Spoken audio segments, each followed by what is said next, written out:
നമ്മൾ പഠിക്കാൻ പോകുന്നത് പ്രസന്റ് കണ്ടിന്യൂസ് ടെൻസിനെ കുറിച്ചിട്ടാണ് കേട്ടോ. സിമ്പിൾ പ്രസന്റ് എന്താണ് എന്നുള്ളത് നമ്മൾ വ്യക്തമായി പഠിച്ചു അല്ലേ. ഓരോന്നും സ്റ്റെപ്പ് ബൈ സ്റ്റെപ്പ് ആയിട്ട് നമ്മൾ സിമ്പിൾ പ്രസന്റ് ടെൻസ് എന്താണ് എന്നുള്ളത് വ്യക്തമായി പഠിച്ചു. ഇന്ന് നമ്മൾ പഠിക്കാൻ പോകുന്നത് പ്രസന്റ് കണ്ടിന്യൂസ് ടെൻസിനെ കുറിച്ചിട്ടാണ്. ഈ പ്രസന്റ് കണ്ടിന്യൂസ് ടെൻസിന്റെ ഉപയോഗം എന്താണ്, എന്തിനാണ് നമ്മൾ പ്രസന്റ് കണ്ടിന്യൂസ് ടെൻസ് ഉപയോഗിക്കുന്നത്, ഏത് സാഹചര്യത്തിലാണ് നമ്മൾ പ്രസന്റ് കണ്ടിന്യൂസ് ടെൻസ് ഉപയോഗിക്കുക, ഇപ്പോൾ നടന്നുകൊണ്ടിരിക്കുന്ന ഒരു പ്രവൃത്തിയെ കുറിച്ച് പറയാനാണ് നമ്മൾ പ്രസന്റ് കണ്ടിന്യൂസ് ടെൻസ് ഉപയോഗിക്കുന്നത്. ഉദാഹരണമായിട്ട് ഇപ്പൊ നമ്മൾ എന്താ ചെയ്തുകൊണ്ടിരിക്കുന്നത്, നമ്മൾ പഠിച്ചുകൊണ്ടിരിക്കുകയാണ് അല്ലേ. പ്രസന്റ് കണ്ടിന്യൂസ് ടെൻസിനെ കുറിച്ചിട്ട് നമ്മൾ പഠിച്ചുകൊണ്ടിരിക്കുകയാണ് എന്നുള്ളത് ആ ഒരു പ്രവൃത്തി, ഇപ്പോ നടന്നുകൊണ്ടിരിക്കുന്ന പ്രവൃത്തി പറയാനാണ് എന്ത് ഉപയോഗിക്കുന്നത്, പ്രസന്റ് കണ്ടിന്യൂസ് ടെൻസ് ഉപയോഗിക്കുന്നത്. അപ്പോൾ ഇനി നമ്മൾ ഇതിന്റെ സ്ട്രക്ചർ എന്താണ് എന്നുള്ളതാണ് നോക്കേണ്ടത്. എന്താണ് സ്ട്രക്ചർ? പ്രസന്റ് കണ്ടിന്യൂസ് ടെൻസിന്റെ സ്ട്രക്ചർ എന്നറിയപ്പെടുന്നത് സബ്ജക്റ്റ് ആദ്യം വരും, ഓക്കെ. പിന്നെ എന്താ വരിക, ഹെൽപ്പിംഗ് വെർബുകളായിട്ട് ഒന്നെങ്കിൽ ആം വരും, അല്ലെങ്കിൽ ഈസ് വരും, അല്ലെങ്കിൽ ആർ വരും. Subject plus am, is, are plus verb plus I N G form, വെർബിന്റെ ഐ എൻ ജി ഫോം ആണ് വരിക.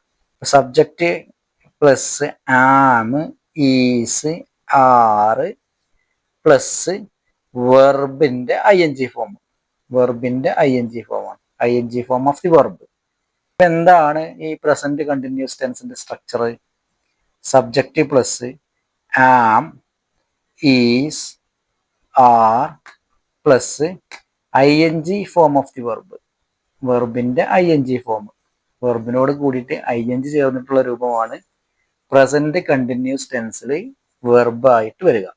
സബ്ജക്റ്റ് പ്ലസ് ആം അല്ലെങ്കിൽ ഈസ് അല്ലെങ്കിൽ ആറ്, ഇതിലേതെങ്കിലും ഒരു ഹെൽപ്പിംഗ് വെർബും plus I N G form of the verb, വെർബിന്റെ ഐ എൻ ജി ഫോം ആണ് പ്രസന്റ് കണ്ടിന്യൂസ് ടെൻസിന്റെ സ്ട്രക്ചർ.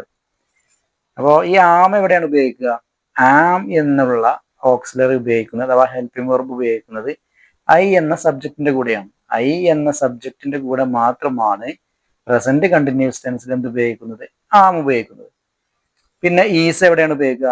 ഈസ് ഉപയോഗിക്കുന്നത് സബ്ജക്റ്റ് സിംഗുലർ സബ്ജക്റ്റ് ആണെങ്കിൽ ഈസ് ആണ് ഉപയോഗിക്കുക. സിംഗുലർ സബ്ജക്റ്റ് ആണെങ്കിൽ എന്താണ് ഉപയോഗിക്കുക? ഈസ്. ഏതാണ് singular subject? He, she, it എന്നുള്ളതൊക്കെയാണ് സിംഗുലർ സബ്ജക്റ്റ്. അപ്പൊ സിംഗുലർ സബ്ജക്റ്റിന്റെ കൂടെ ഈസും ഐ എന്ന സബ്ജക്റ്റിന്റെ കൂടെ ആമും, പിന്നെ ആരെവിടെ ഉപയോഗിക്കുക? പ്ലൂറൽ സബ്ജക്റ്റിന്റെ കൂടെയാണ് എന്ത് ഉപയോഗിക്കുക? ആർ ഉപയോഗിക്കുക അല്ലെ. ഏതൊക്കെയാണ് പ്ലൂറൽ സബ്ജക്റ്റ്? നമ്മൾ പഠിച്ചിട്ടുണ്ട്, ഐ, യു, ദേ, വി എന്നുള്ളതൊക്കെയാണ് പ്ലൂറൽ സബ്ജക്റ്റ്. പക്ഷെ പ്രസന്റ് കണ്ടിന്യൂസ് ടെൻസിൽ ഐന്റെ കൂടെ ആമ മാത്രമാണ് ഉപയോഗിക്കുക. പ്രസന്റ് കണ്ടിന്യൂസ് ടെൻസിൽ ഐന്റെ കൂടെ ആമാണ് ഉപയോഗിക്കുക.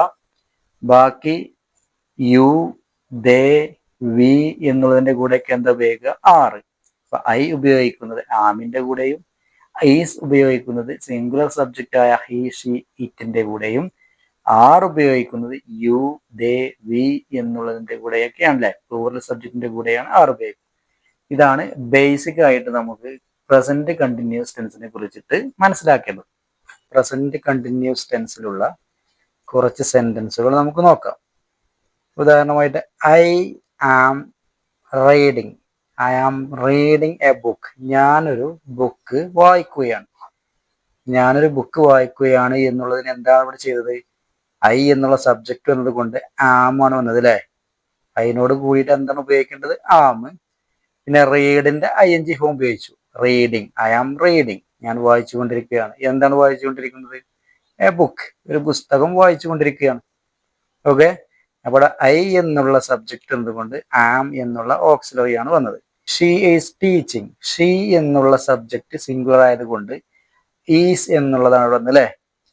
സബ്ജക്റ്റ് സിംഗുലർ ആണ് എന്നുണ്ടെങ്കിൽ എന്താണ് ഉപയോഗിക്കേണ്ടത്? ഈസ്. ഇവിടെ ഷീ എന്നുള്ള സബ്ജക്റ്റ് സിംഗുലർ ആയതുകൊണ്ട് ഈസ് എന്നാണ് വന്നത്. ഷീ ഈസ് ടീച്ചിങ്, അവള് പഠിപ്പിച്ചുകൊണ്ടിരിക്കുകയാണ്. അടുത്ത് നോക്കൂ, he is driving a car, അവൻ ഒരു കാർ ഓടിച്ചുകൊണ്ടിരിക്കുകയാണ്. He is driving a car, അവൻ ഒരു കാർ ഓടിച്ചുകൊണ്ടിരിക്കുകയാണ്. അപ്പൊ ഹി എന്നുള്ള സിംഗുലർ സബ്ജക്റ്റ് ആയതുകൊണ്ട് ഈസ് എന്നാണ് വന്നത് അല്ലേ. അടുത്ത് നോക്കൂ, they are playing cricket, they are playing cricket, they എന്നുള്ള പ്ലൂറൽ സബ്ജക്റ്റ് വന്നത് കൊണ്ട് ആർ എന്നാണ് ഇവിടെ വന്നത് അല്ലെ. നമ്മൾ പഠിച്ചിട്ടുണ്ട് യു ദേ വി എന്നുള്ള പ്ലൂറൽ സബ്ജക്റ്റിന്റെ കൂടെയൊക്കെ എന്താണ് ഉപയോഗിക്കുക, ആറാണ് ഉപയോഗിക്കുക. അതുകൊണ്ട് ദേ are playing cricket, they are playing cricket, അവര് ക്രിക്കറ്റ് കളിച്ചു കൊണ്ടിരിക്കുകയാണ്. അവരിപ്പോ എന്താ ചെയ്യുന്നത്, ക്രിക്കറ്റ് കളിച്ചു കൊണ്ടിരിക്കുകയാണ്. ഇപ്പോൾ നടക്കുന്ന ഒരു പ്രവൃത്തിയാണ് കേട്ടോ. ഇപ്പൊ നടന്നുകൊണ്ടിരിക്കുന്ന പ്രവൃത്തി പറയാനാണ് നമ്മൾ എന്ത് ഉപയോഗിക്കുന്നത്, പ്രസന്റ് കണ്ടിന്യൂസ് ടെൻസ് ഉപയോഗിക്കുന്നത്. ദേ ആർ പ്ലേയിങ് ക്രിക്കറ്റ്, അവര് ക്രിക്കറ്റ് കളിച്ചുകൊണ്ടിരിക്കുകയാണ് ഇപ്പോ അല്ലെ. അടുത്ത് നോക്കൂ, വി ആർ സ്റ്റഡിയിങ് ഇംഗ്ലീഷ്. എന്താണ്, വി എന്നുള്ള പ്ലൂറൽ സബ്ജക്റ്റ് വന്നത് കൊണ്ട് ആർ എന്നാണ് വന്നത് അല്ലെ. വി ആർ സ്റ്റഡിയിങ് ഇംഗ്ലീഷ്, നമ്മൾ എന്താ പഠിച്ചുകൊണ്ടിരിക്കുന്നത്, ഇംഗ്ലീഷ് ആണ് പഠിച്ചുകൊണ്ടിരിക്കുന്നത്. നിങ്ങൾക്ക് മനസ്സിലായില്ലേ എങ്ങനെയാണ് ഇത് വന്നത് എന്നുള്ളത്, എങ്ങനെയാണ് ഒരു പ്രസന്റ് കണ്ടിന്യൂസ് ടെൻസിനുള്ള സെന്റൻസ് ഉണ്ടാക്കുക എന്നുള്ളത് നിങ്ങൾക്ക് മനസ്സിലായി എന്ന് പ്രതീക്ഷിക്കുന്നു. ഐ ആണ് എന്നുണ്ടെങ്കിൽ ആമും വെർബിന്റെ I G form, you they we എന്നുള്ള പ്ലൂറൽ സബ്ജക്റ്റുകളൊക്കെ ആണെങ്കിൽ ആറ് പ്ലസ് വെർബിന്റെ ഐ ജി ഫോം. അതേപോലെ ഹി ഷീ ഇറ്റ് എന്നുള്ള സിംഗുലർ സബ്ജക്റ്റ് ആണ് വരുന്നത് എന്നുണ്ടെങ്കിലോ ഈസ് പ്ലസ് വെർബിന്റെ ഐ ജി ഫോം. സിംഗുലർ സബ്ജക്റ്റിന്റെ കൂടെ is plus I N G form വെർബിന്റെ, പ്ലൂറൽ സബ്ജക്റ്റിന്റെ കൂടെ are plus I N G form of the verb, ഐന്റെ കൂടെ am plus I N G form of the verb. ഇത്രയേ ഉള്ളൂ എന്ത്, പ്രസന്റ് കണ്ടിന്യൂസ് ടെൻസ് എന്നുള്ളത്. അപ്പൊ എന്തിനാണ് നമ്മൾ ഈ പ്രസന്റ് കണ്ടിന്യൂസ് ടെൻസ് പഠിക്കുന്നത്, ഇപ്പൊ ഒരു പ്രവൃത്തി നടന്നുകൊണ്ടിരിക്കുകയാണ് എന്നുള്ളത് നമുക്ക് പറയാനാണ് പ്രസന്റ് കണ്ടിന്യൂസ് ടെൻസ് നമ്മൾ പഠിക്കുന്നത്. അപ്പൊ ഇത് നമ്മൾ പഠിച്ചു കഴിഞ്ഞാൽ നമുക്ക് എന്ത് ചെയ്യാം, ഇപ്പോൾ നടന്നുകൊണ്ടിരിക്കുന്ന ഒരു പ്രവൃത്തി നമുക്ക് ഇംഗ്ലീഷിൽ വളരെ സിമ്പിൾ ആയിട്ട് പറയാൻ സാധിക്കും. ഓക്കെ, ഇനി നമുക്ക് അടുത്ത ക്ലാസ്സിൽ ഇതിന്റെ ബാക്കി എന്താണ് പ്രസന്റ് കണ്ടിന്യൂസ് ടെൻസിനെ കുറിച്ചിട്ട് A to Z സ്റ്റെപ്പ് ആയിട്ട് നമുക്ക് പഠിക്കാം. Thank you.